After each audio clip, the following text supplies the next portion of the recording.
All right, welcome everyone. Thank you for attending our Fireside Chat today on election security. Very happy that Marc Kleiman is joining us today, Menominee County's clerk, and he'll answer questions at the very end. One of the things we do at these Fireside Chats to make sure that we all are grounded in some norms is that we're here to listen and learn. We're here to respect multiple perspectives. We're here to ask questions for clarification, and there will be time for question and answers at the end. Don't freeze people in time, including yourself, because we all learn and we become new people, right? Challenge the idea, not the person. So hopefully we can abide by these norms. And with that, I'd like to welcome Marc Kleiman. Thank you so much. Thank you. So I recognize a few faces in the crowd. Some people I've met before, some people I've worked with over the years. So those of you who do not know me, I'd like to give you a little background about myself first so you know where I'm coming from. So I was born and raised in Menominee County, up in the northern end of Menominee County, Wilson, on a family dairy farm. I graduated from Northern Michigan University with a bachelor's degree in public administration and a minor in sociology. I started working for Menominee County in 1999, so I've been working for Menominee County for 27 years now. I moved to Menominee from Wilson in 2003, so I've lived down here in Menominee for 23 years. When I started working for Menominee County, I initially started as a probation officer in district court, so I did that for my first 10 years with Menominee County, and the last 17 years I have been the county clerk and register of deeds for Menominee County. I was appointed to that role in 2009 when the county clerk at that time, Mike Jasper, had passed away. When I was appointed, I had to run for a partial term in 2010. I was elected to that partial term, which ended in 2012, and then every 4 years since 2012, I have run for re-election unopposed, and been very, very thankful that I've been re-elected each time. My wife, Mickey, is a nurse over at Bellin, and I have two children, Caleb, who is an attorney in Menominee and Marinette, and my daughter, Abigail, who works over at Nicolay Maine. And I am also a grandpa now. Yay! A grandson who was born in March of 25, Tennessee. So just a little bit about my background, about myself. So we're here today to talk about election security and a number of other just different things regarding elections. So I'm going to be kind of just fluid and open this up. If you guys do have a question at any time, feel free to ask, or if you want to wait till we're done, you can go ahead and wait till we're done and you can ask those questions. So this is going to be a busy election year in 2026, and our first election that we have coming up is the August 4th, 2026 primary election, and that is what's called an open primary. And if you remember in 2024 when we had our presidential primary, that was considered what's like a closed primary. So I just want to talk to you first about the difference in those two types of primaries. So in February of 2024 when we had the presidential primary, you had to choose if you wanted the Republican Party ballot, if you wanted the Democratic Party ballot, or if you wanted a ballot that just had proposals on it and didn't have any presidential primary races. So you had to put on your application to vote which one of those ballot types you wanted. You only received that ballot type. In the August primary that we have coming up, that is an open primary, you're not choosing ahead of time on the application which party you're voting in. It's going to be on the ballot itself. So the first column on the ballot is all the Democratic Party races. The second column is all the Republican Party races, and the third column is for the nonpartisan proposal races. So when you are in the privacy of your voting booth, that's where you are going to choose which party column you're going to be voting in. You cannot vote in both party columns. So you cannot vote for, say, governor in the Democratic Party column and then U.S. Senator in the Republican Party column. So in this primary, there's no crossover voting. If you do, that's going to spoil your ballot. The tabulator will reject that ballot, and then you can get a new ballot to correctly vote it. But you can choose to vote in either the Republican or the Democratic Party column, and also the We also have people who come in and they don't want to vote in either one of the primaries. They only want to vote on the proposals, so they can choose just one of the proposals and not vote in any of the primary races. On this coming ballot this August, this is August 4th, some of the races that you're going to see on your ballot, we have governor, United States Senator, representative in Congress for the 1st District. We have state senator for the 38th District, representative in the state legislature for the 108th District. We have our road commissions. There's 3 road commissioners. They are up every 6 years, so there's usually one on the ballot at a time. We have delegate to the county convention on this ballot. We also have some of our townships that had resignations or retirements. They have partial term seats to fill, so there are several townships that have partial term elections on this ballot. And we also have several other proposals on this ballot. So it depends on which township you live in. Faithorn Township, Daggett Township, Harris Township, Holmes Township, and Meyer Township all have township proposals on this ballot. So then when we move on to our November general election, in our November general election, it's a little bit different because in this election, you can choose to vote all Democrats, all Republicans. You can choose to vote for say, governor of one race, senator of another race. You can do that in the November general election. You can also choose to vote straight party at the top of the ticket. And if you vote straight party Democrat, every single Democrat on that ticket will automatically get a vote. You can also choose to vote straight party, say Republican, but there's a Democratic candidate you like in one race, and you can go down and vote in that race for that Democratic candidate, and it will override the straight party vote just for that one race. So there's a lot of confusion regarding that when it comes to our general elections. People don't understand that you can vote in both parties, or you can vote in the straight party and vote for somebody of a different party. And those are things that I'm going to talk about a little bit later when I talk about our testing of our equipment. So those are some things that you can do in November that are different than our primary election in August, where you can only vote for that party column. So in November, you're going to see governor and lieutenant governor, secretary of state, attorney general, representative of Congress, 1st District, U.S. Senator, State House, 108, State Senator, 38. Then we have all those board positions that we normally don't see on our ballot. So we have the member of the State Board of Education, you'll see in November, the regent to the University of Michigan, trustee for Michigan State, governor of Wayne State University. We will have those other races we talked about before, road commissioner and township races. We also have a lot of our judicial races.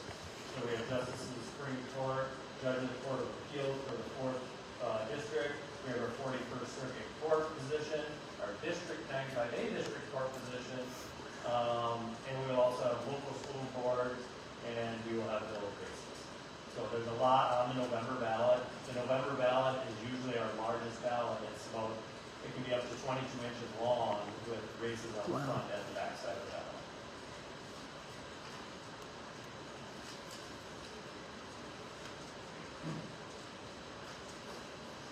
All right, so moving on to a little bit more about election security and how our program, I'm sorry.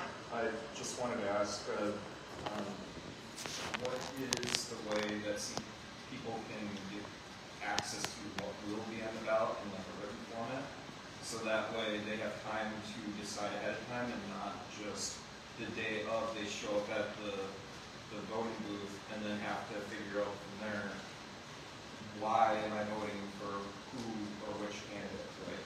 Yep. And I think it's fair that if we're going to do something like that, because there's a lot on the ballot, I think it's only fair to provide people communication ahead of time what's going to be on the ballot so they can make a well-informed decision. Yep. That's a very good question. So we have to publish several notices prior to each election. Our first notice that we have to publish is called the registration notice. It lets people know where and how to get registered to vote and the deadlines for that. As part of that publication, there is a list of all the items that are on the ballot. So all the candidates, not the candidates specifically specifically, but the races that are on the ballot. So in that notice, you'll have all the races that are on the ballot, all the proposals that are on the ballot. That is again run in the election notice that goes out later this summer. And then it is also posted on the Menominee County website. So we post sample ballots. So on our Menominee County website, you'll be able to go and find your jurisdiction, whether you live in the city of Menominee, city of Stevenson, Menominee Township. You'll be able to find your sample ballot and see all those races and candidates. You can also do that through the Michigan Secretary of State's website. They have the voter information page where you can go on there, you can find out the location of your polling place, you can find out if you're registered to vote, if you're not, you can register to vote, you can find out all that information. I post a link on our county website to the state's website because there's more information on the state's website than there is on the county website. So that will all be going out soon. The sample ballots, I'm waiting on those. Those should be here this week, and I will get those posted on our website as soon as that happens. I will be here for the primary, so I'm going to be able to pass them to you now. Okay, we're going to get to that in a little bit. So talking about election security and as far as people being able to hack in and make changes and stuff like that, we're going to discuss that and our safety protocols that are in place to prevent that from happening. So first of all, when it comes to doing the ballot layout, so what I just talked about that is going to be on the ballot, the format of the ballot, I do that internally in-house in Menominee County. Not every county clerk does it internally. A lot of them hire a company that's the vendor of our equipment that we use. They hire that company to do the layout and the programming for them. Some of us counties, we got trained and learned how to do the programming ourselves so we could keep it in-house and not have a third-party vendor to do it, which saves our locals money when we're doing programming internally versus having a vendor do it because they're charging more money than we are. So for starters, the computer that I use for doing our ballot layout and for my programming is not on the internet. It is not. It's not even hooked up to our network at our courthouse. It is just a strictly standalone, separate computer. So once we got to the filing deadline, so our filing deadline for our August primary were back in April. So if you're running as a candidate for one of these races we talked about, you had your filing deadline. You also had for any proposals that were on the ballot. So once I've reached that filing deadline, I can then begin my ballot layout. And I do my ballot layout. Once the ballot layout is completed, my office, we proof it. So we're proofing it for spelling errors, we're proofing it to make sure we have all the correct races on the ballot and they're in the correct order. Those ballot proofs are then sent to the Bureau of Elections. So the Bureau of Elections has to give us the okay that our ballots meet ballot production standards, all the races that are on there that are supposed to be, and then we can proceed to the next step, which is the election commission will then approve the official candidate list and the official ballots for that election.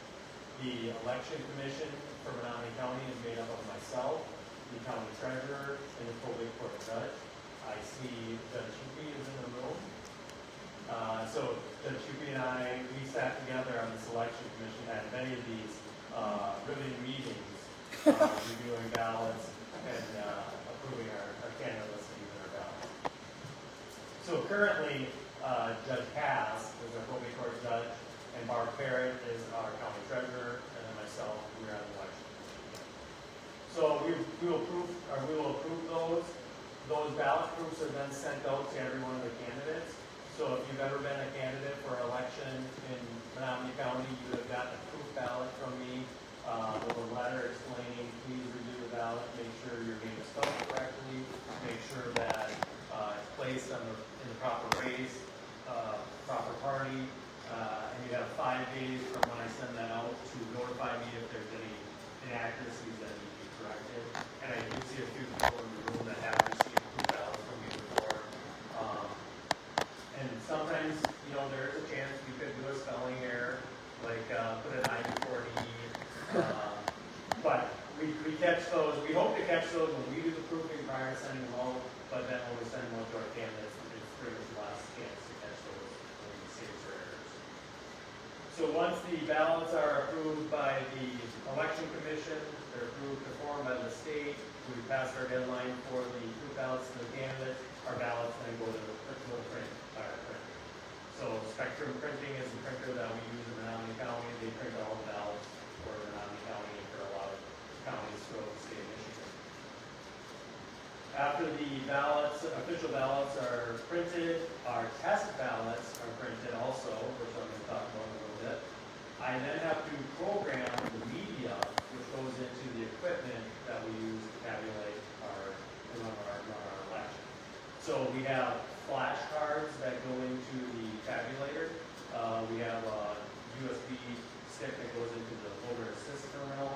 All those media are programmed by myself in-house, once again, on a computer that has not touched the internet, not even on our network, standalone. Once that programming is done, I will do an initial round of testing to make sure that the tabulators are tabulating the ballot according to the programming and according to our testing standards. After I've done that, they will then be sealed into a transfer case that goes to the township or city clerk. The township or city clerk will then get it. They can then break the seal.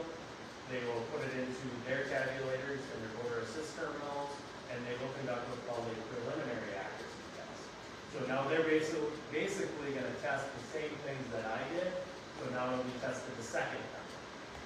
So that preliminary accuracy test is done prior to them sending out their absentee ballots, because that way if we catch an error in the testing, if we have to reprint the ballots for some reason, we're able to get those ballots reprinted so that we can get them sent out. After the preliminary testing is done, we hold a third round of testing, which is called the public accuracy test. The public accuracy test is conducted by the local election commission. So the local election commission at the township level is made up of the township clerk, the township supervisor, and the township treasurer. So they will conduct that test based on the testing standards laid out by the state for accuracy. Those public tests are, we put notice in the newspaper and on our website as to dates and locations for those public accuracy tests, because any you want to do, if you want to go there and verify and see how the equipment is tested and that it is being done accurately, you can do that. We do not routinely have public that shows up to the public accuracy test, but it is published, like I said, with the date and time in the newspaper and on our website, so someone could show up and do that if they would like.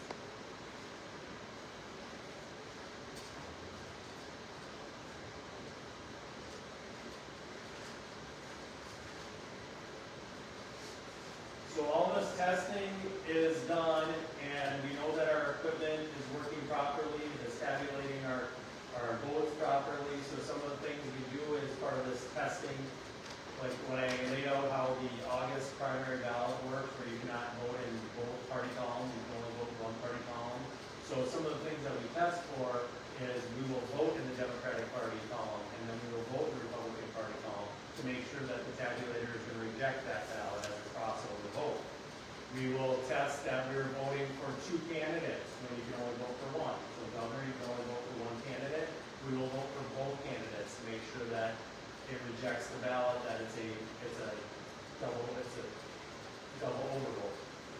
We also test it to make sure, and this is one of the things that we heard back in 2020 with the whole Sharpie gate, where they were claiming that the Sharpies were bleeding through to the ovals on the backside and causing votes that were not supposed to be accurate votes.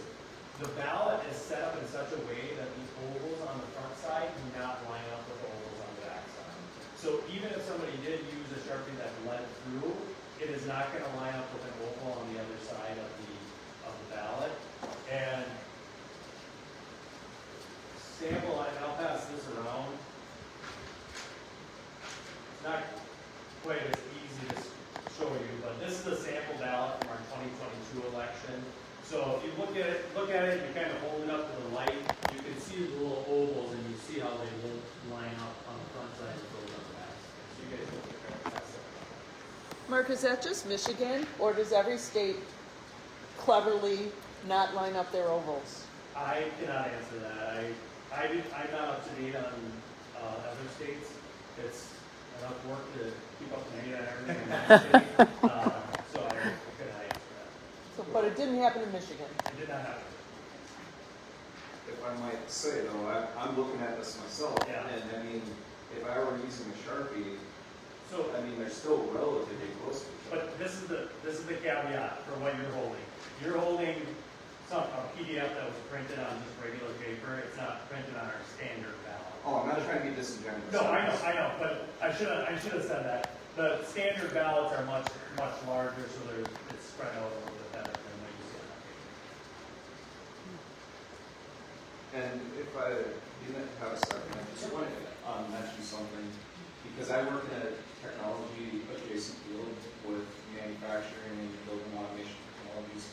And one of the things that gets brought up a lot in my cybersecurity training is USB security. Yep. Now, you mentioned that you are using USBs to transfer files.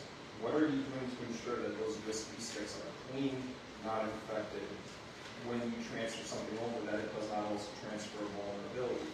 So for starters, those USB sticks are BitLocker. So number one, you have to have the password in order to access that flash drive and those files. Those flash drives are only allowed to be used between the election computer and the tabulator equipment. So they are plugged into the computer to download the program onto them, and then they are sealed in the transfer bag, and the seal is documented by two individuals when it's sealed up, transferred to the local clerk, then taken out and put into the VAT machine in this case, to download that program. They are wiped clean then after the election before we can load our next election. So getting back to some of the items that we test for, I talked about we test to make sure that somebody didn't crossover vote, somebody didn't vote for more candidates than they're allowed to, that there's no bleed through or ambiguous marks, or there's a mark on the page that's close enough for the oval. Also, we test for blank ballots. So someone could go to a polling location, get the ballot, and like I said, choose to only vote for one race on that entire ballot. They don't have to vote for every single race. So a lot of those other races are going to be blank because they only want to vote for governor. That's the only race they care about. So we're testing what happens if those votes they're not filled in on those races. Some people will come in, they'll look at the ballot, and they just like, there's nothing on this ballot I want to vote for, and rather than just walk away and leave, they still go up and tabulate their ballot. The ballot will still tabulate, but there's no votes to be total on it because they didn't vote for any races. We also test out vote to make sure that the equipment will not take a ballot from a different location. So let's say we have Menominee Township and Angleston Township, they're neighbors next door. So we will test the Menominee Township equipment to make sure that it will reject the ballot from Angleston Township, or from any other township. It will only accept the ballots from Menominee Township. So those are a lot of just a quick overview of the different items that we test for in the election.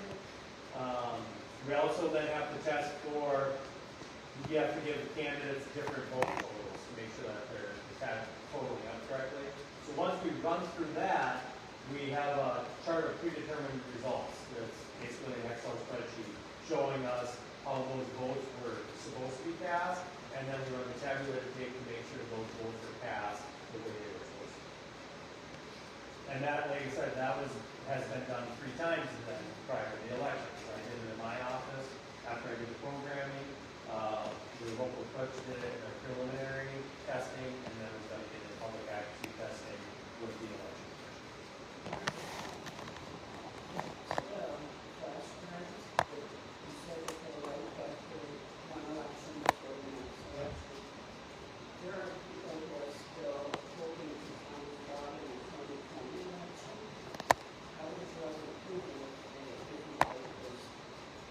So we have a retention period when it comes to anything election related. I mean,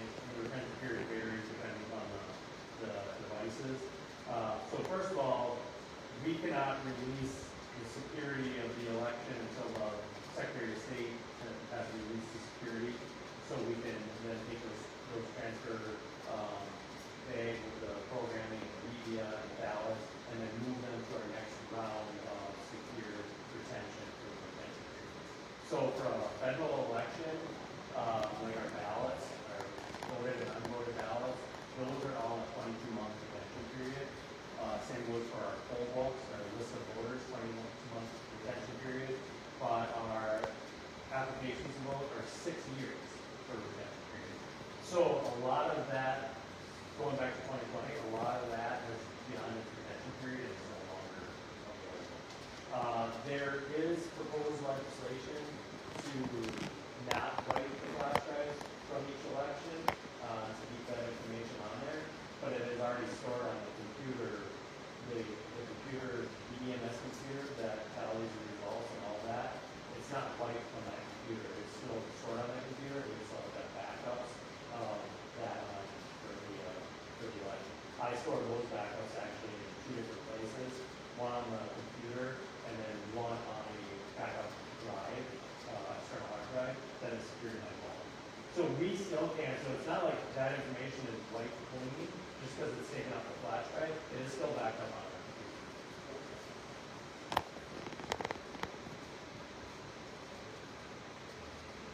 Okay, so now we talked about how the programming of the election works and how we get to the ballot, how we test the ballot. So now the important part is how do you get your ballot? You know, how do you apply for a ballot, get your ballot, and vote your ballot, and make sure that it is counted on election day. So you have a lot of different options to get a ballot in Michigan. So your first would be to request an absentee ballot from your local clerk. So sometimes people contact me to request an absentee ballot because I think because I'm the county clerk I can issue that. Absentee ballots are issued locally at the local level in your township or your city that you live in. But you can do that in several different ways. So you can fill out an application for an absentee ballot, and you can mail that to your local clerk. You can go online through the Michigan Secretary of State's website where they have it set up, we talked about that earlier, where you can register to vote, you can check your polling location, all and those things. You can request an absentee ballot online through that. If you do it that way, it will then be transmitted to your local clerk for the process your absentee ballot. You could drop your absentee application off in person at the local clerk's office if you choose to do so. Or you can ask to be put on what's called the permanent ballot list. So a few years back, Michigan changed to what's called the permanent ballot list, where you do not need to actually fill out a new application for every single election to get an absentee ballot.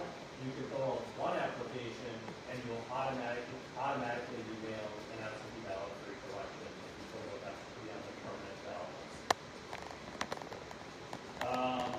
You can also vote in person on election day, as most people probably normally do. You can also vote early at your township clerk's office or your city clerk's office with your absentee ballot if you want to go request it, fill it out, and then turn it in right away to your clerk. Or you can vote early. Michigan, in 2024, we started the early voting period, which is 9 days prior to the election. That begins on July 25th, and it runs through Sunday, August 2nd for this upcoming primary election. The early voting, we hold that at the annex in Stevenson because it's centrally located for the county. So those from the north end of the county, from the south end of the county, they kind of an equal distance that they have to travel to come and vote early. So you can vote absentee, you can vote early voting, and you can vote on election day if you choose to. As far as returning your absentee ballot, because that is always a question, making sure your absentee ballot gets returned and gets counted, there's a couple different ways that you can do. You can mail that back. So who in here has never voted absentee before? Okay, so quite a few of you. So those of you who have voted absentee before are familiar with this process. Those of you who haven't, I'll kind of explain it a little bit further. So when the local clerk receives your application for an absentee ballot, the first thing they're going to do is they're going to go into the QVF, that's the qualified voter file. That's where all of our voter registration information is always before the state of Michigan. So they're going to look in there, number one, to see that you're registered to vote, you know that you're eligible to receive an absentee ballot. You haven't already received an absentee ballot. So they have to document in there when they received your application for an absentee ballot from you, when they send you your absentee ballot in the mail, and then when it ultimately gets received back from you, they'll document that in the PDF and call it a clerk file. So when the clerk sends out the packet with the absentee ballot, it's going to contain the ballot with instructions on how to fill out the ballot, like we talked about earlier, where you cannot cross over vote in the primary election, you cannot vote for more than one person, or you can vote for more than one race, no more than one race. So you're going to get those instructions. You are going to get a security sleeve, which is going to instruct you after you vote your ballot to fold it back up and put it in the security sleeve. And you're also going to get a return envelope with postage paid for you to mail that back to the local clerk. If you are maybe a little bit late in the game and it's getting close to the election and you're nervous that you might not get there in the mail in time, because as we know, our postal system seems to be slowing down, and I used to be able to send something to the north end of the county on Monday and the person would receive it on Tuesday. Now I send something out on Monday, they may not receive it till next week. So there is a delay in the postal system. So if you don't feel like you can trust that delay, you can drop your absentee ballot off at your local clerk's office. If your local clerk, like in the city of Menominee, they're open every day, from 8 to 4, I believe. You can drop it off in person. But every single jurisdiction has to have what's called an absentee ballot drop box. So let's say you live out in Menominee Township. Menominee Township doesn't have regular business hours where you can go in and drop that off. They have a secured drop box at their township hall. So that ballot drop box is secured and it is locked so that you can drop your ballot off, but nobody can get the ballots back out unless they have the key to get it out.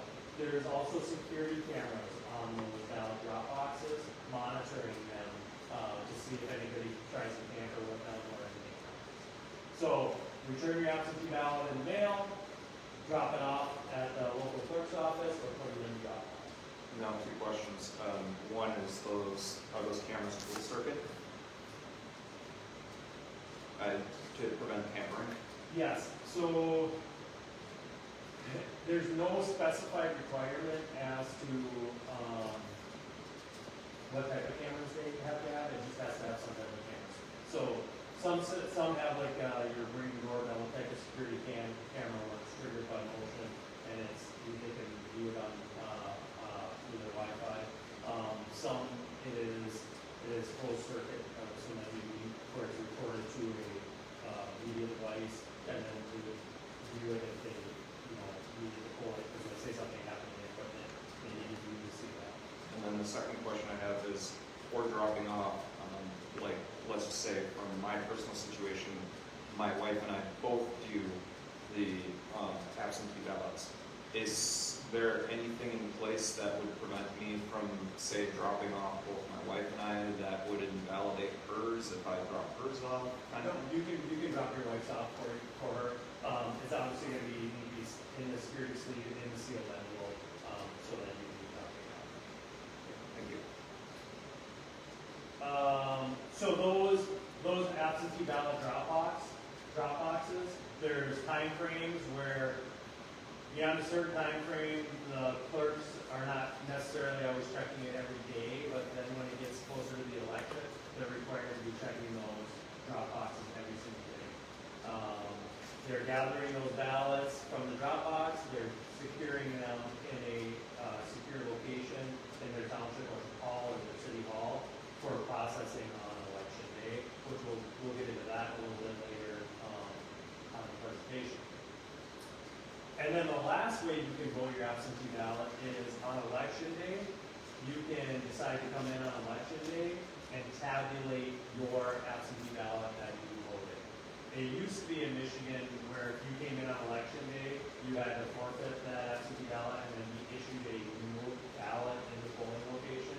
That has now changed where you can come in and actually vote that or tabulate that ballot that you voted in your home. Voting preferences, it varies. Some people rather vote absentee because they like to be able to sit down at say their kitchen table and take the time to go through and look at all the candidates, look at the proposals, and don't feel like they're rushed rush to hurry up, get into the voting booth, and get out and vote their ballot so the next person can come in. So some people like to vote absentee because they want to do that at the polling location, or I'm sorry, at their home and not at the polling location. Some people travel a lot for work, or you're going to be out of town for vacation or something. So your only option is going to be to vote absentee or vote during the early voting period. And some people just prefer in general to go on election day, so they've always done it.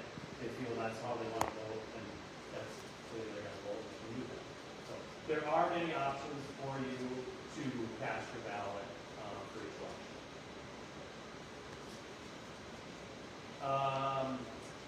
Once again, when we were talking about how I explained how the clerk has to go into the qualified voter file and verify that you haven't already been issued a ballot, so they're not sending you a second absentee ballot when you already have an absentee ballot.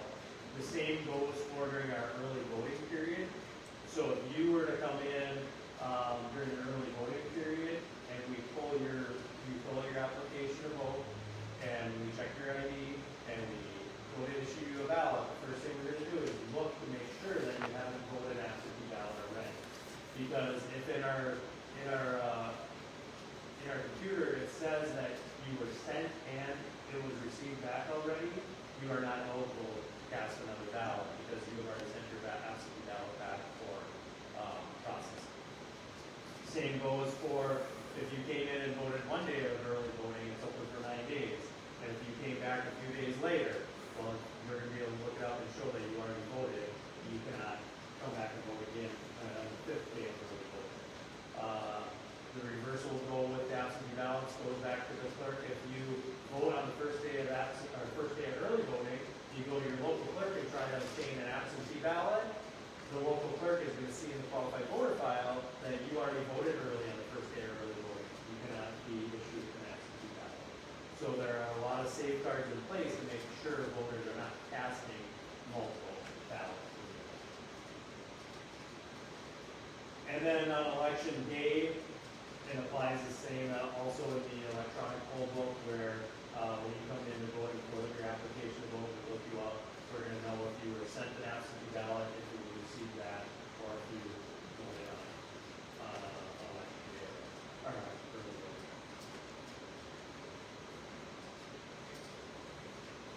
So that's kind of just a quick rundown of the ways to vote, security of your vote, the security of the programming.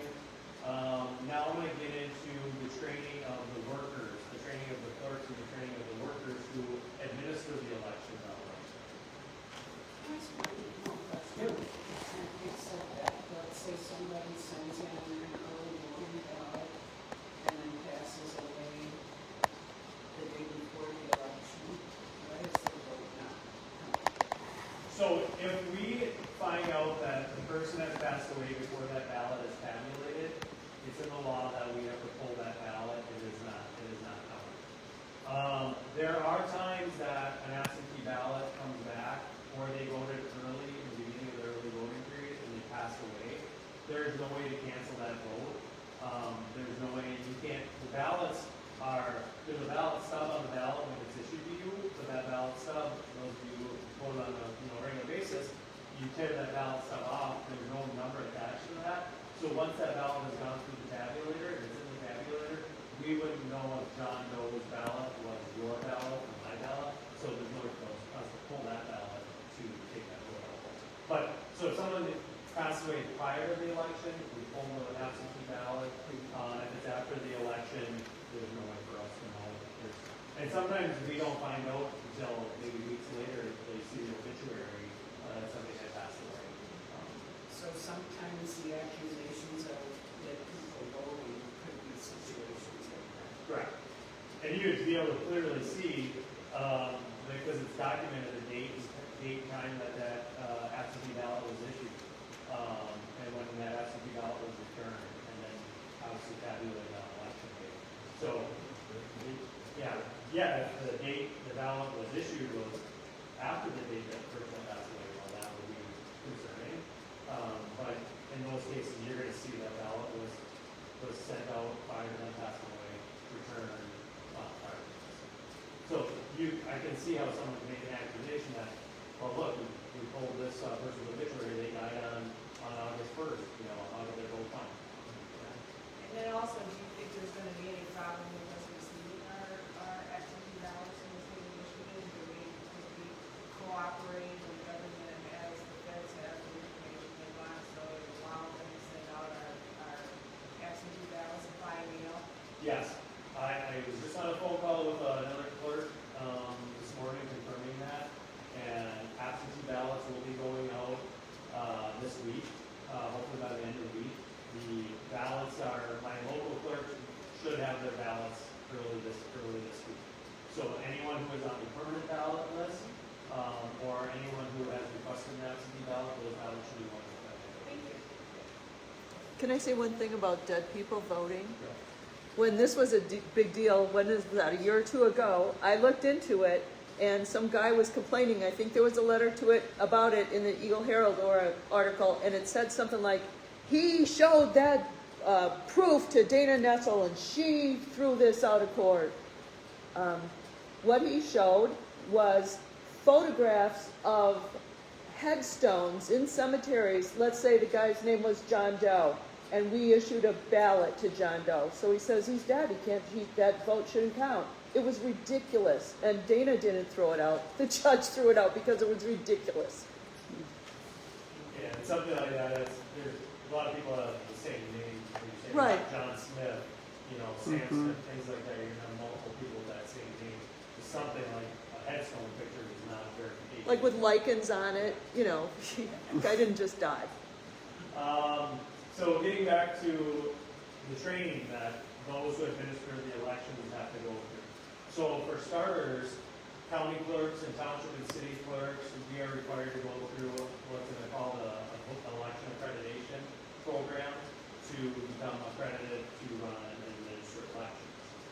Then every 2 years, we also go through what's called election cycle training, which I will actually be doing tomorrow at Stevenson with Bureau of Elections. County clerks and any municipal clerks and populations over 10,000, we have to do train-the-trainer training, which that train-the-trainer training is what we do then to administer our election inspector training to all of our election inspectors throughout the county.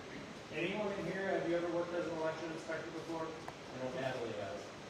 Inspector? I was just a poll worker, I Yeah, think. it's called an election inspector. Okay. Yeah, yeah. So election inspectors are appointed at the local level by the township and the cities.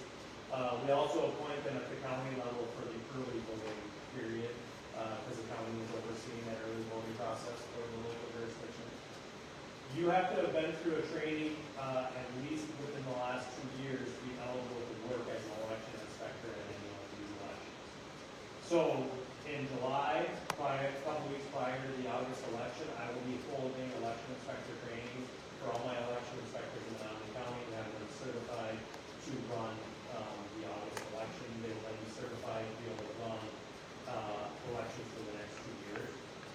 Election inspectors at each precinct, we have to have a minimum of 3. A lot of times there's more than that, but we have to have a minimum of 3. And they have to be of different party affiliation. So you could have, like, say, 2 Democrats and a Republican, 2 Republicans and a Democrat, or you could have, you know, Green Party, the Libertarian Party, those other party affiliations. You have to declare that on your application to work as an election inspector. And then you have to go through that training with myself. You will then get a certificate showing you are certified and you are eligible to work as an election inspector, because if you want to go work as an election inspector, say in one of our neighboring counties, in Dickinson or Delta County, you'd be able to have that certificate showing that you are certified. You can work over there. What happens a lot of times is you cannot work as an election inspector if your name is on the ballot or an immediate family member's name is on the ballot. So for instance, we have some of our townships where the township clerk is on the ballot and her sister usually works elections. She's an immediate family member, she cannot work in that township because it's just on the ballot. So she can go work in a neighboring township where her sister's not on the ballot. Or in this case, go work over in say Delta County or Dickinson County because we do have a shortage of election inspectors. That sounds wonderful. So if anyone here is interested in working as an election inspector, I highly encourage you to do so. and you can go to your local city or township clerk to fill in an application to get certified to get your elections. What does an election inspector do? So your election inspectors, they're gonna be the ones who check you in at the initial table. So when you fill out your application, they're gonna review your application, they're gonna fill you up in the poll book. They are assisting voters that have questions. They're the ones who are issuing the voters to the ballots to the voters. There's a lot of different roles that they have on election. So now getting back to that security aspect that we talked about earlier, those who are trained and hired to work as election inspectors on election day, before they can even open up the polls and start for the day, they need to go through a checklist with the poll book. So in that poll book, the seal numbers that were put on the tabulator and that machine when the media devices were sealed into those kind of equipment, and the public preliminary test, the public testing was done, they have to verify that those seals are the correct seals that the election commission sealed that tabulator with, and nobody has made any changes since we've done that public test. So election inspectors are verifying those seals.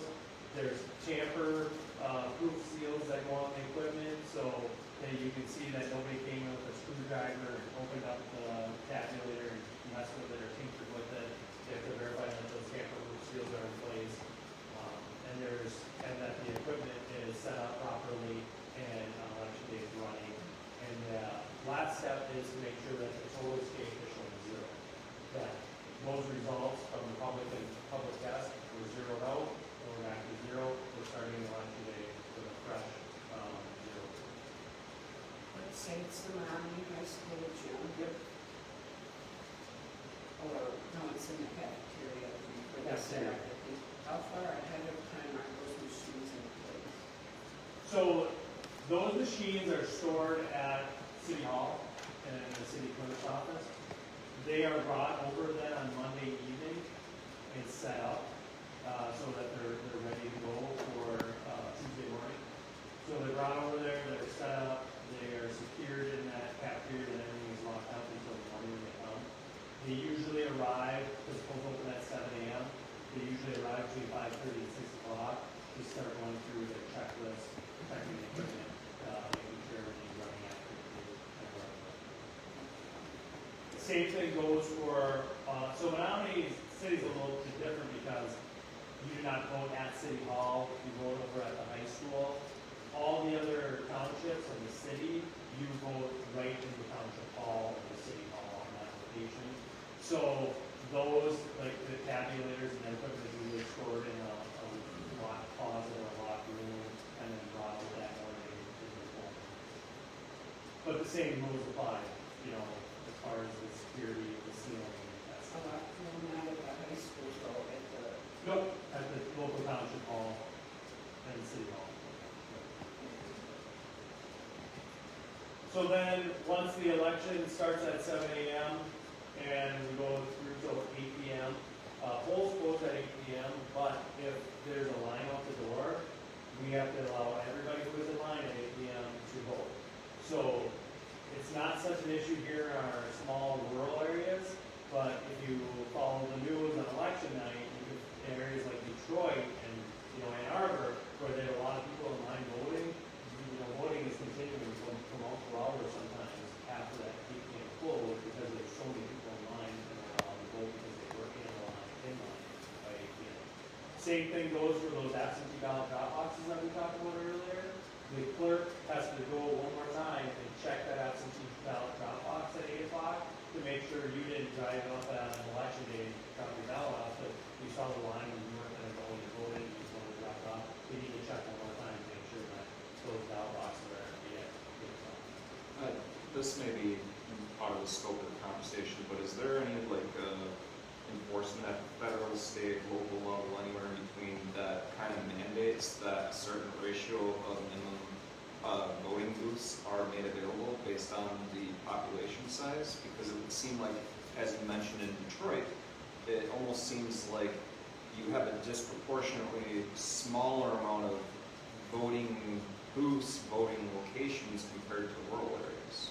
So there's guidance that we have from the Bureau of Elections. There's nothing federally that I'm not aware of.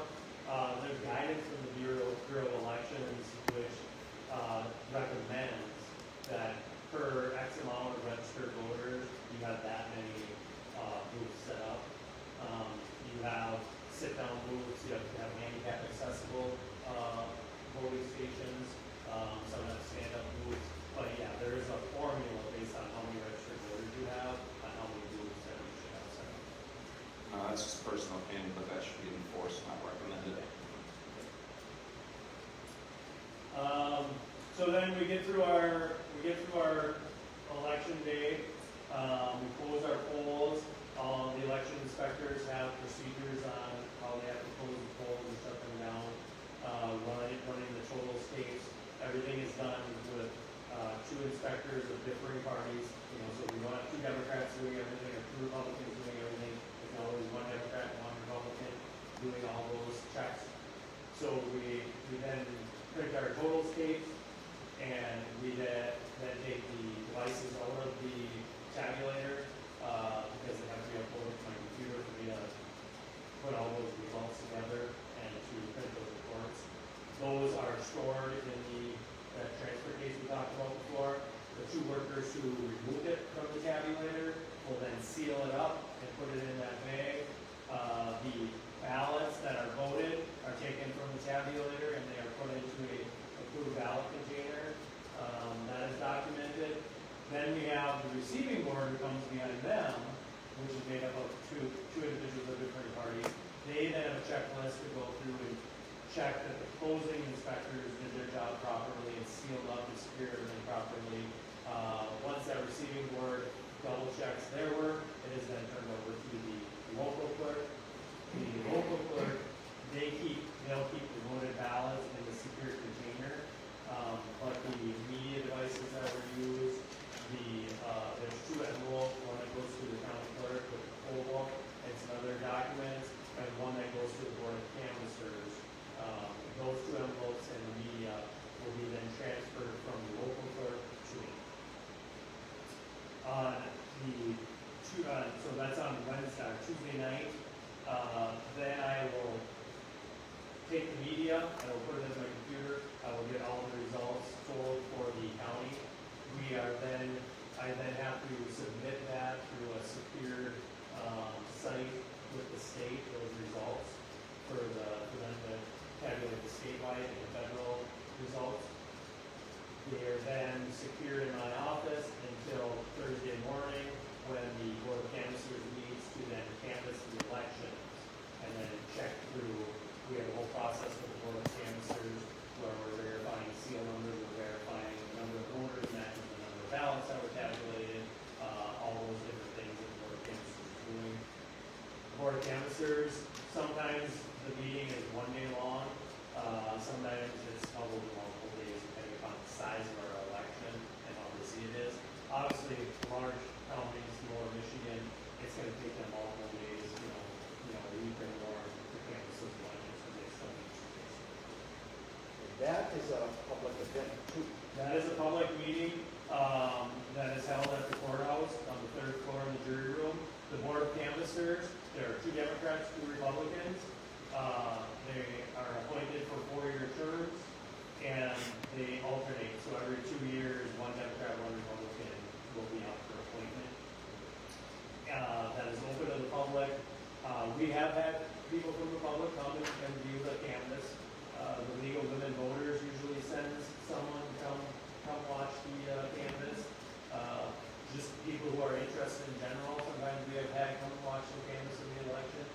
So once those election results are then canvassed and certified by the Board of Canvassers, that certification is then forwarded on to the state Board of Canvassers for the state to certify theirs. We also have what is called signature clear ballots and move ballots that I didn't talk to too much before, but since we're talking about Board of Canvassers, I want to touch on that. So one of the things when the local clerk receives your absentee ballot back from you, there is a spot where you sign. You sign and date the outside clerk gets that back, they have to verify, number one, that it's signed and dated, and number two, that your signature matches what you had signed when you applied and was on record at PDF. Well, if your absentee ballot was either not signed or was ineligible, they might send you a notice saying that this needs to be cured, it needs to be corrected. Well, if you don't get that notice in time for election day, there is a window of opportunity till Friday of election week for you to still come in and sign that or verify it, and your ballot will still get counted. So you didn't get that notice by election day, but you still have until 5 o'clock on Friday to do that. Well, the board of canvassers then, if you met that deadline, then it's now count your ballot and count that vote. Same thing goes with military and overseas ballots. If those are requested in time and sent and returned by the military and overseas voter by Monday after the election was over. So that's another reason why the board of canvassers sometimes the meeting might drag into the next week, because if we know we have signature cure ballots or vote ballots out there that have to be processed yet, we can hold that certification on by November.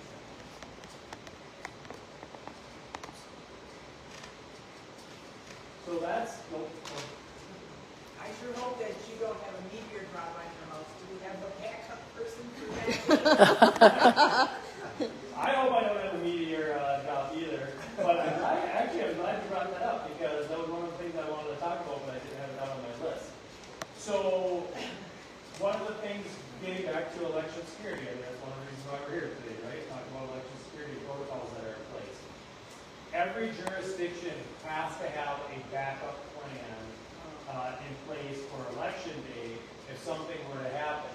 I'll give you an example. In Lower Michigan, I don't remember if it was 5-6 years ago, at one of the polling locations, a little old lady drove up to the front. Okay, a little old man. Or a teenager. Doesn't matter. But in this case, it was a little old lady.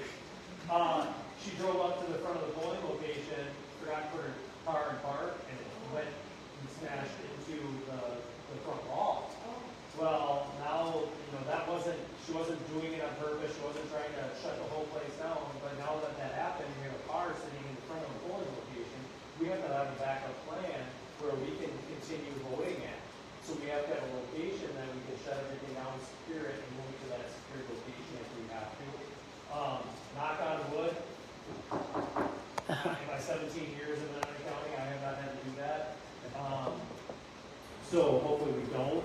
But all of my townships and cities were required to fill out a security and safety and emergency protocol plan and submit it to me on what's going to happen if, say, power goes out on election day. You know, especially our November elections, those of you that have lived in the UP and Northern Wisconsin your whole life, you know we can get a big snowstorm the first part of November, and we can have power go out. Even August elections, thunderstorms, tornadoes. We have to plan for all these events so that people can continue to be able to vote if they're able to. Some of our halls have backup generators, to kick in to work. But all the equipment has backup batteries, so they will run for so many hours on that backup battery on that power source before they don't have to, or before they're not able to run again. For instance, because this does happen, we have had instances where a tabulator goes down. It's a piece of equipment. It can go down. It can break. The rollers that pull the ballots they can jam up and break. So we have backup tabulators in place, and there's technicians in the area that can, from our vendors who are our equipment vendors, that can help us get those back up and running. But each tabulator has what's called an auxiliary bin. So let's just say that tabulator goes down because that roller jammed and we can't get it to take the ballots. Until I can get a backup piece of equipment there for that local clerk, the auxiliary bin, you would put your ballot into the auxiliary bin so that when we get it up and running, now the two election officials, one of differing parties, will then take those out and they will put them into the tabulator just like they do with when they process an absentee ballot. Thank you, complex answer. And as far as, like I said, so battery backups for all that equipment, so they're instructed to make sure they're plugged in all day long. They're instructed to have them plugged in, the day or two before the election, just to make sure that battery is up to date and charged. One comment, a little bit off topic, but because you don't have enough to do, I think all this information today is so important. How about a column in one of the local, like in the Menominee County Journal, the Eagle Herald, or even on Facebook, like addressing these items that you're talking to us today, maybe one paragraph a week about things, I think would reach more of the community, and that's so important right now, because you don't have enough to do. Yeah, well, and I didn't even get into this fact that there's 83 counties in Michigan, and I am a county clerk and register of deeds. So I actually am elected over two separate departments, the clerk's office and the register of deeds office, which of the 83 counties, there's 35 of us that are combined offices like that. So just throw that on top of We're the county clerk up in here for nothing. Thank you. So that is a very good idea, getting more voter information out there, which leads me to another point is disinformation.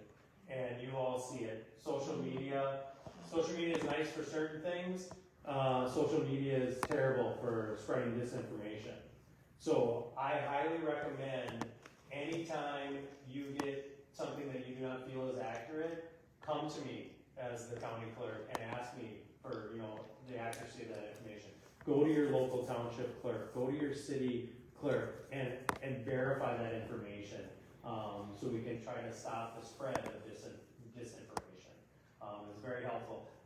Like I said, I've been doing this for 17 years, and there has been plenty of times where I have had individuals contact me, and they're like, well, the internet says this.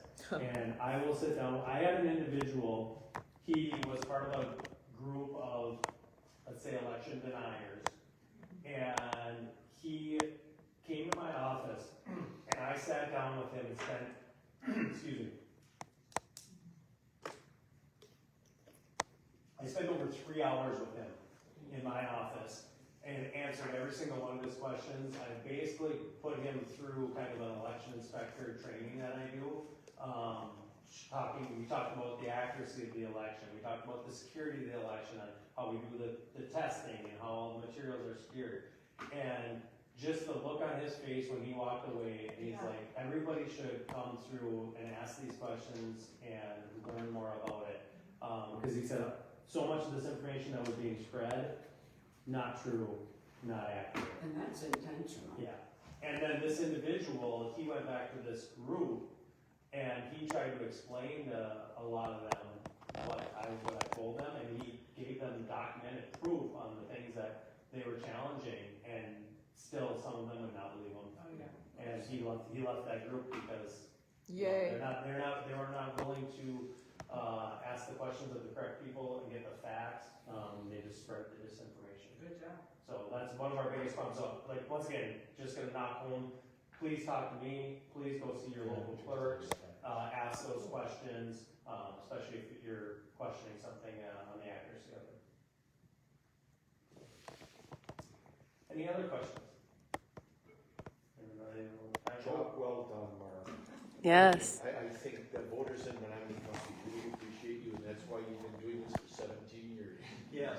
And probably another 17. Ooh, I don't know if I even have that. Just a question, because I know that you talked about election deniers and people spreading misinformation. For the record, are there any documented cases in the Menominee County, as well as any townships and cities within it, of reported voter fraud?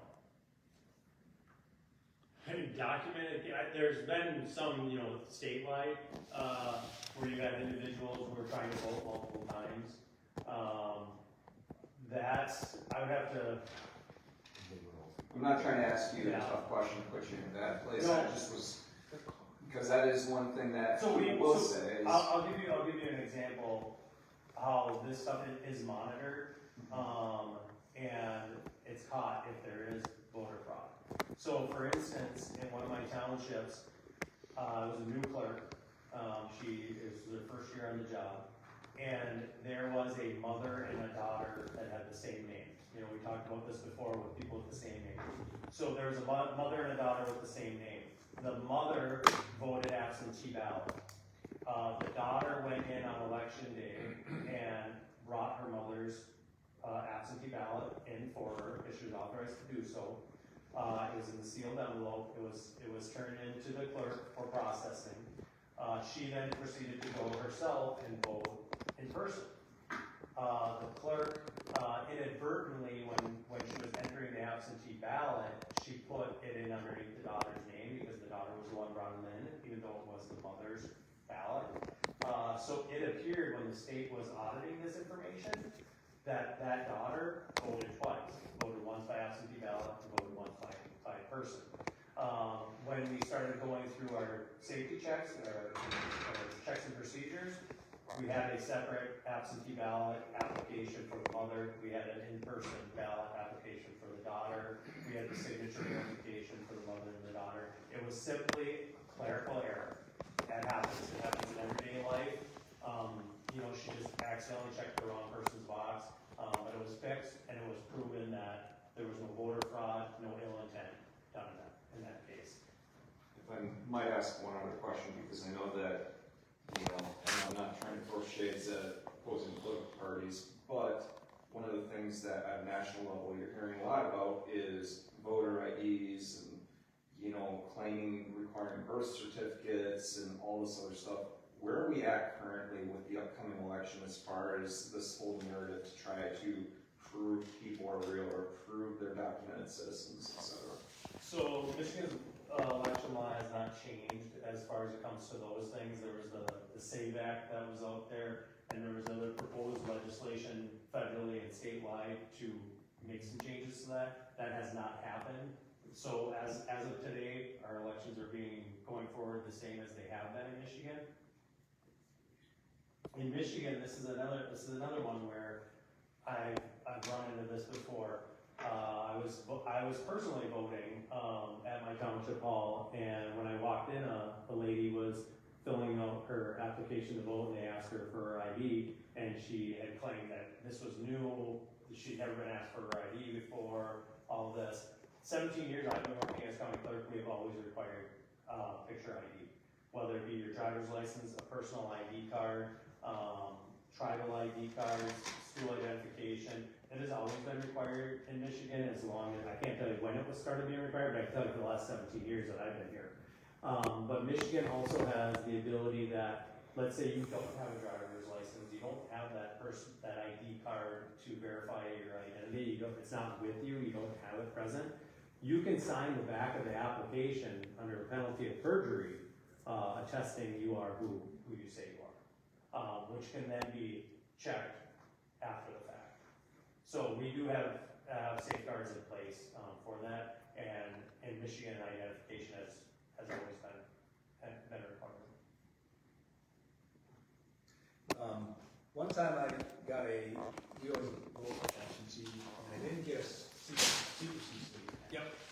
So what should a person do when they don't have that, when that doesn't come to them? So first off, what I would do is I would contact that local clerk and let them know. They may simply just have slipped past when they're putting them in the envelopes. They might have just honestly forgot to put it in there. I would contact that clerk, but I can tell you we have measures in place for those who are processing your absentee ballot, that they have extra secrecy sleeves. So when that ballot, your absentee ballot, our envelope is verified and opened, if there's no secrecy sleeve, they take that out without looking at anything and put it in the secrecy sleeve. So I would first contact the clerk to find out why you didn't receive a secrecy sleeve, but but then rest assured, you can still send it back. It will get put into a secrecy sleeve when they open it up. Okay, and then one more question is, I think it's on the general election ballot. Don't they have a provision where you can vote straight ticket? Yep. So if you vote straight ticket, and you just check that one box, does that work that everybody in your party and on that side of the election will be voting? Or do you feel like you have to go in and fill those in as well? So one of the testing procedures we do as part of our preliminary public test is we test that. Where we, let's say, go with the oval for a Democratic Party, and we don't fill in any other ovals for any other partisan races. And the machine is tested to verify that it puts a count of vote towards every Democrat all the way down the ticket. So you do not need to vote the straight party oval and go in and vote for those people again. It's not giving them 2 votes because we also test that, where we fill in the straight party and then we fill it in. It's only giving 1 vote no matter what. Some people, like you question, some people do, like, oh, I'm gonna fill it in, and then, oh, I'm gonna go in and I'm gonna fill each one out individually. Yeah, it's not gonna give them 2 votes, and you don't need to, if you vote the straight party, you don't need to go into the race individually. Like I touched on earlier though, for instance, if you vote straight party Democrat, but somebody running for township office is running as a Republican, they're your good friend, and you would rather give them the vote. If you go into that race, that township race, and you vote for that individual who's running as a Republican, just in that race, that'll override that straight party vote. So the Democrat in that race doesn't get a vote, only the Republican. But all the other Democrats that you had voted for with the straight party vote received it. So if that happens, it's just that one level of election, or that one position, is the one that would get discarded, or? Yep. Okay. So that's one of the things we test for.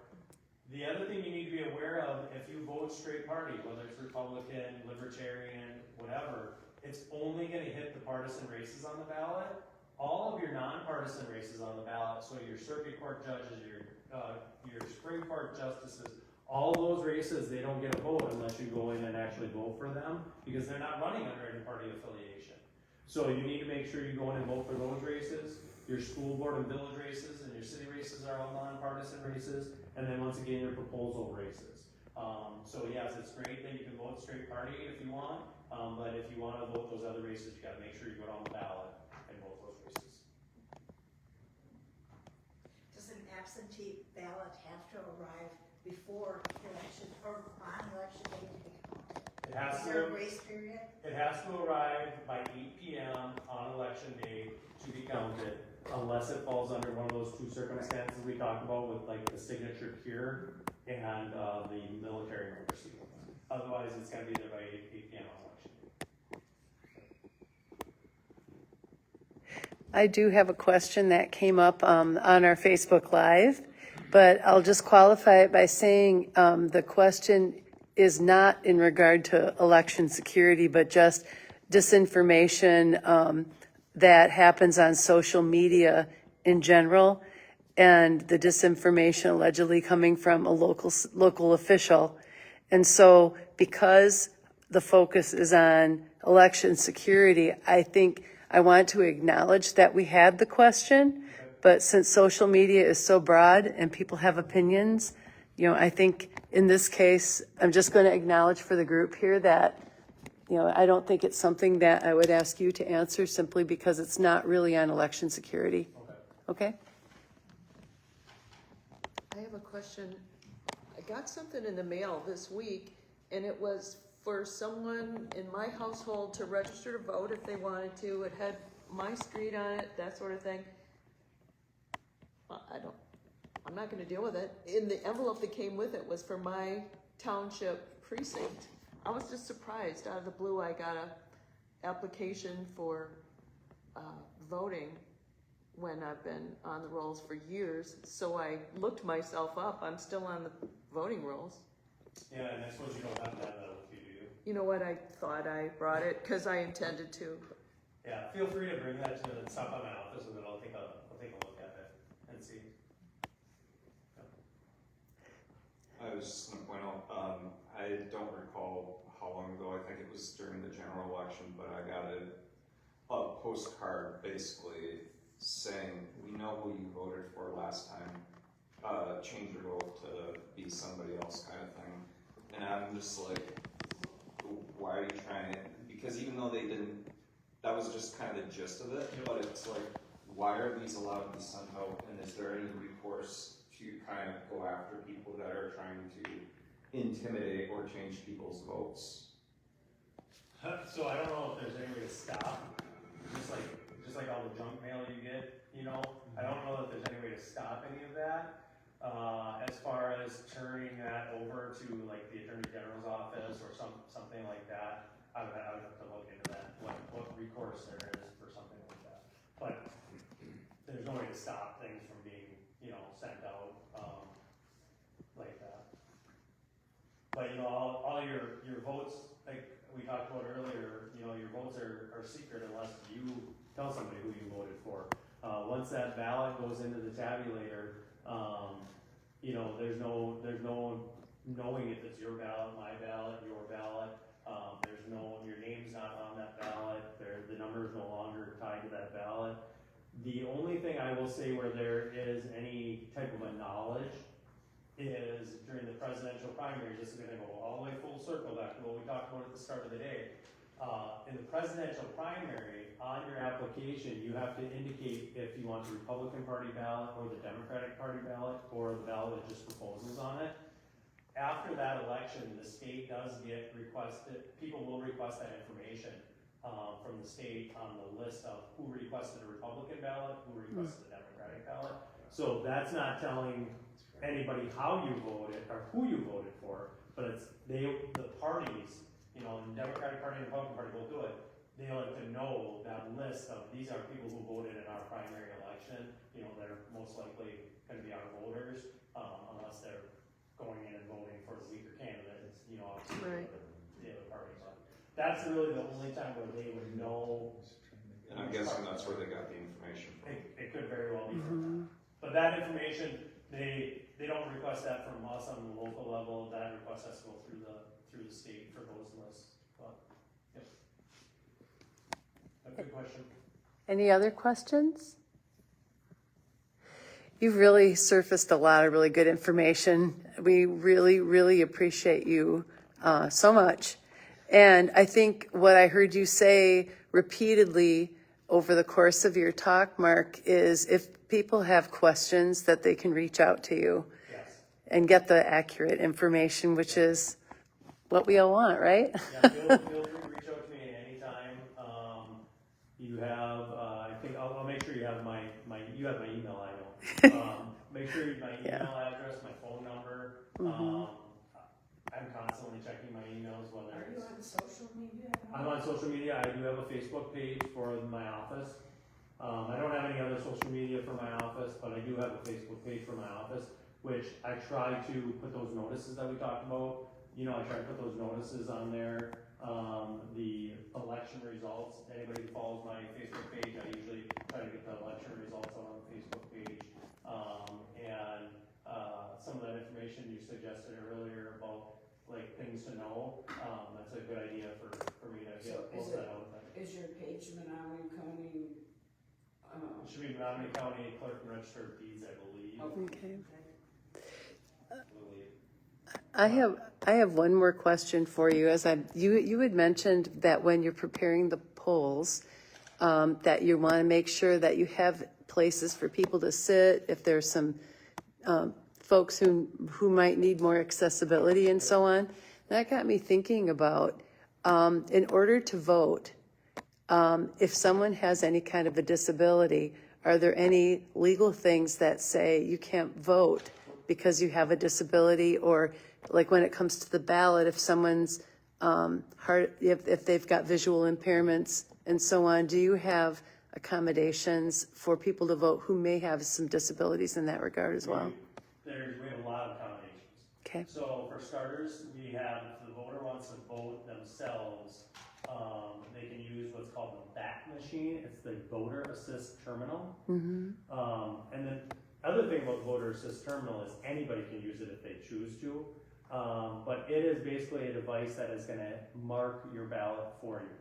So it has a touch screen, and it's hooked up to a printer, and it will have several components. It will have headphones, so that they can listen, and it will read the ballot for them. Oh, good. There is a like a joystick controller type that they can use to mark the ballot.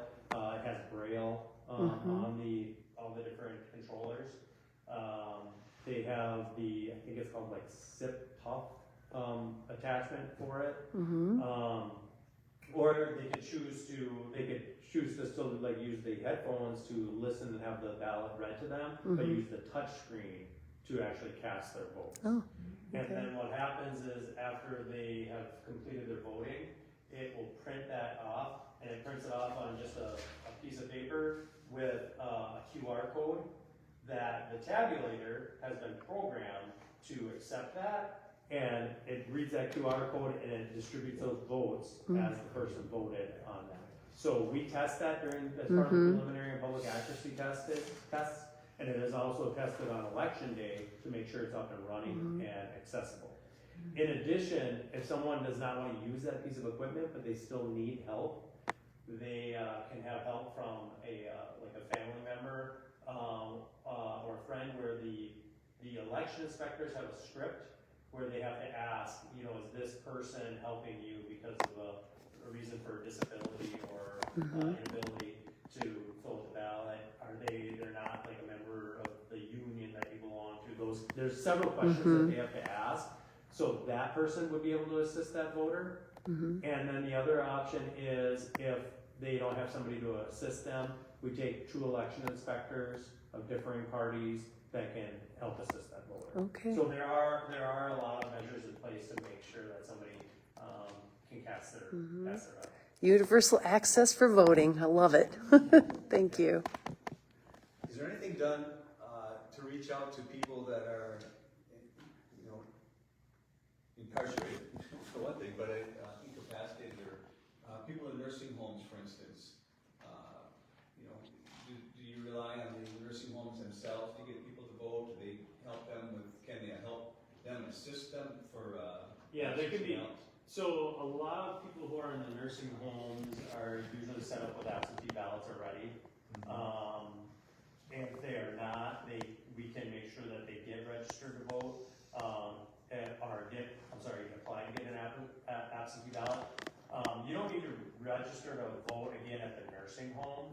So let's just say, you live in Wallace in Mellon Township, but you're in the nursing home here down in Menominee Care, or whatever it's called down there. You are still eligible to vote in Mellon Township because you are a Mellon Township resident. You still own your home there. Your intent is to return home at some point if you're able to leave the nursing home and go home. So you can still be in the nursing home here in Menominee, vote an absentee ballot in Mellon Township. You don't have to register to vote in Menominee because you're in the nursing home here. So there are the nursing homes will help with that, and also the local clerk in that jurisdiction can help assist with that. Well, Mark, thank you so very much for coming. We appreciate you. You're welcome. Let's give him a round of applause. All right. So Michelle can make sure you have my email and my phone number. Go to my Facebook page, and I don't know if you're able to link my Facebook page in there somehow. We can figure that out. Mark with a C or Mark with a K? It's Mark with a C. My email is going to be M Kleiman, KLEIMAN at Menominee County, and Menominee County are all spelled out, MI.gov. And then my phone number in my office is 906-863-9968. Thank you so much.